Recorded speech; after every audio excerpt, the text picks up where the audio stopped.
ये बात कुछ उस समय की है जिस समय माता कुंती भगवान श्री कृष्ण जी से विपत्ति मांगती हैं।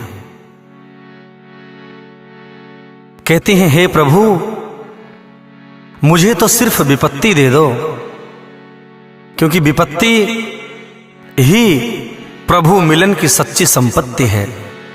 अगर मेरे जीवन में विपत्ति रहेगी तो शायद मैं आपके नाम के स्मरण को कभी भूलूंगी नहीं और आपका दर्शन मुझे हमेशा होता रहेगा। इसलिए मुझे ऐसी विपत्ति दो कि जिसमें मैं सदा आपके दर्शन पा सकूं। और कोई भगवान से विपत्ति मांगे जो उनके खजाने में है ही नहीं, कहां से देंगे ठाकुर जी? सुख दुख तो अपने कर्मों का फल है ना।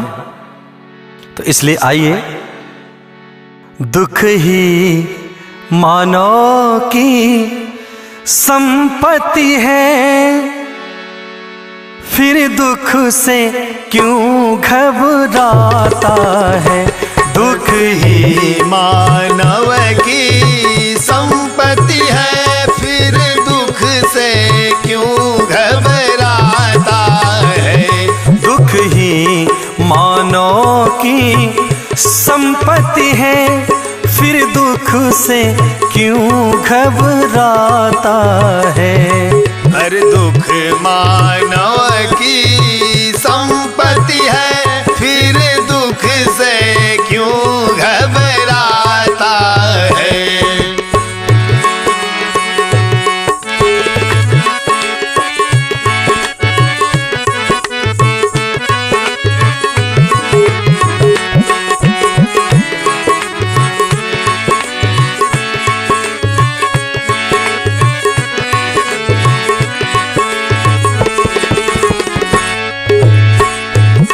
दुख आया भी तो जाएगा, दुख आया भी तो जाएगा, सुख आया भी तो जाएगा, सुख आया भी तो जाएगा, दुख जाएगा तो सुख देकर, सुख जाएगा तो सुख देकर, सुख जाएगा तो दुख देकर, सुख जाएगा तो दुख देकर। तो हे मूर्ख मानो, दुख जाएगा तो सुख देकर और सुख जाएगा तो दुख देकर।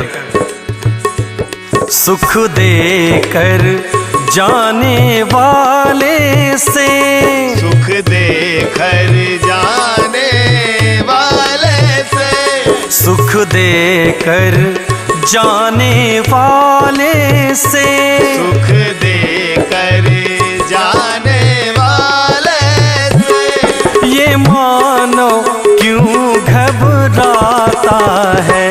दुख ही मानो की संपत्ति है, फिर दुख से क्यों घबराता है।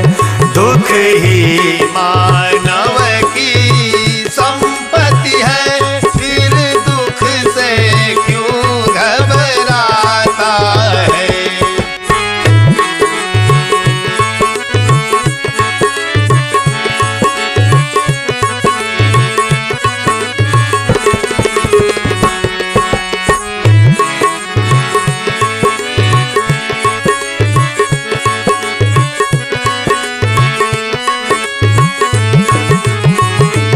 सुख में तो व्यसन प्रमाद भरे, सुख में तो व्यसन प्रमाद भरे, दुख में पुरुषार्थ समाया है, दुख में पुरुषार्थ समाया है। दुख भी ज्वाला में पकड़ कर ही, दुख ही ज्वाला में पड़कर ही, कुंदन सा तेल झलकाता है। दुख ही मानव की संपत्ति है, फिर दुख से क्यों घबराता है। दुख ही मानव की संपत्ति है, फिर दुख से क्यों घबराता है। दुख ही मानव की संपत्ति है, फिर दुख से क्यों घबराता है।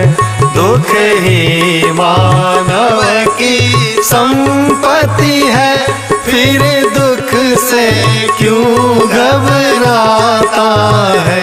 दुख ही मानव की संपत्ति है, फिर दुख से क्यों घबराता है।